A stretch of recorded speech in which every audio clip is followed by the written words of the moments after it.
I've maybe only been in caves a couple of times, but they can be places of unseen beauty.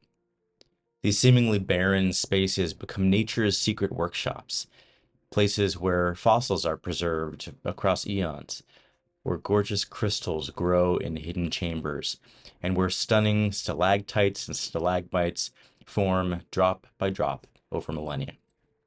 What appears empty and lifeless actually becomes the birthplace of unexpected beauty. In Scripture, caves serve as powerful spaces of both refuge and revelation. Today's passage finds the future King David fleeing from King Saul's murderous jealousy over David's rising popularity. After all, this young man had just slain Goliath and captured the people's imagination. Remember, David had already been secretly anointed by the prophet Samuel to replace Saul, who had fallen out of favor with God through his disobedience and pride.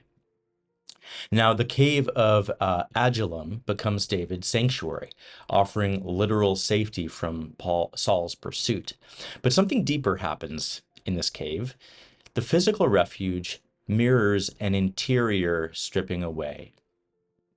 Removed from the comforts and status of Saul's court, David confronts who he truly is before God. He returns to his essence, a shepherd, not one of the powerful elite. Soon, 400 others join him. Scripture tells us everyone who was in distress, and everyone who was in debt, and everyone who was discontented gathered to him. These aren't the influential or the well-connected, but society's marginalized and struggling people. They represent those whom the established order has failed. And they discover in David and this cave sanctuary an entirely different way of being together. David's mission is clarified, and his leadership emerges from this encounter with what Cynthia Bourgeault calls a direct knowingness.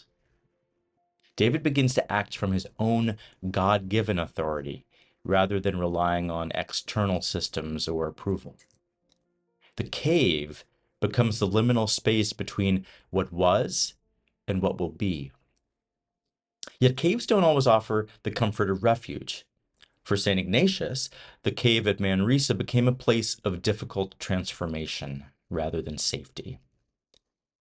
Ignatius spent nearly a year there, not because he was fleeing external enemies, but because he was seeking God, though initially in all the wrong ways. His harsh penances and obsessive self-examination led not to peace, but to torment. The cave took him to the depths of despair and spiritual struggle, bringing him to the edge of suicide. Paradoxically, it was precisely this darkness that became revelatory. In confronting his deepest spiritual poverty, Ignatius encountered what Bourgeault describes as the raw immediacy of presence, a direct encounter with the divine that couldn't be manufactured through external practices or willpower. The cave stripped away his attempts to earn God's favor and left Ignatius with nothing but naked dependence on grace. Both David and Ignatius discovered that the physical cave was ultimately preparing them for a deeper journey into the cave of the heart. This interior cave is where we move beyond what Bourgeault calls external conditioning, to discover our own authentic relationship with the divine. Like those patient stalactites forming drop by drop in hidden darkness, our truest spiritual growth often happens in the unseen depths of the soul, where God's transformative work proceeds slowly, quietly, and without fanfare.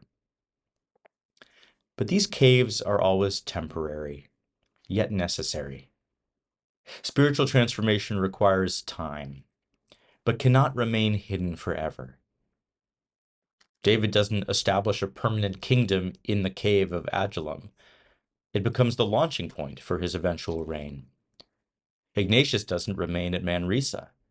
His cave experience births the spiritual exercises that will guide countless others on their own spiritual journeys. Scripture reveals this pattern repeatedly. Jesus himself spent 40 days in the desert wilderness, stripped of comfort and community, wrestling with temptation, and clarifying his mission before beginning his public ministry. The prophet Elijah fled to a cave on Mount Horeb, where he encountered God not in earthquake or fire, but in a sound of sheer silence, and then was sent back to anoint kings and prophets. Cave experiences serve as divine incubators. They're places where God strips away our false securities, reveals our authentic identity, and prepares us for the work we're called to do in the world.